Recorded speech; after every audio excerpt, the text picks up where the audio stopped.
Finally tonight, as we head into the last weekend of 2014, those headlines we brought you every night. Here's World News Tonight anchor David Muir. It was the worst Ebola outbreak in history. More than 16,000 infected in West Africa and more than 7,000 dead. That first case diagnosed here in the U.S. 42-year-old Thomas Eric Duncan with family in Texas, visiting from Liberia. He would later die. Others would contract the virus as well. And good evening tonight from Atlanta. Just as we learned, the other nurse infected is now being rushed out of Dallas, too. Those two nurses caring for Duncan quarantined, treated, and eventually cured. Ferguson, Missouri. 18-year-old unarmed Michael Brown is shot and killed. Shot 6 times by police officer Darren Wilson. The shooting sparking violent demonstrations, standoffs with police. You must leave immediately. No probable cause exists. The grand jury deciding officer Darren Wilson would not be charged. The decision not to indict incites protests across the country. I'm minding my business, officer. And then the case of Eric Garner in New York, put into a chokehold, caught on tape. Another grand jury deciding not to indict. And another wave of protests. The world would watch the threat of ISIS grow, spreading their message of hate for America.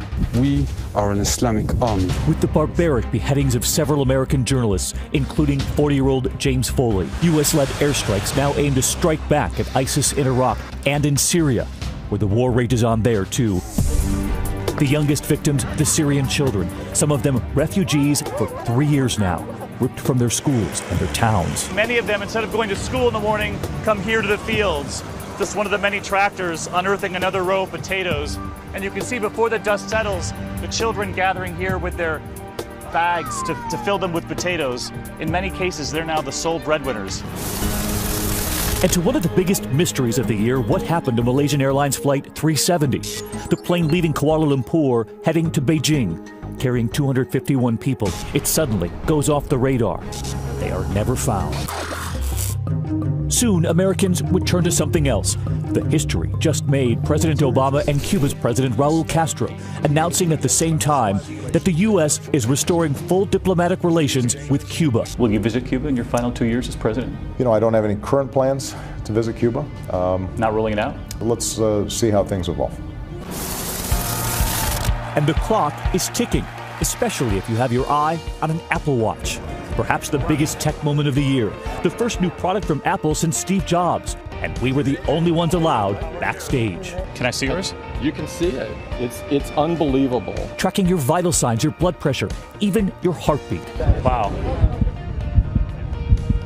Nice to get to know you, Rhonda. Nice to get to know you, too. The next big thing, the next big story, just a heartbeat away in 2015. Big year of news. Thank you so much for watching 2020 and Nightline tonight. GMA, first thing in the morning. I'm Tom Yamas in New York. For David Muir and everyone here, have a great weekend.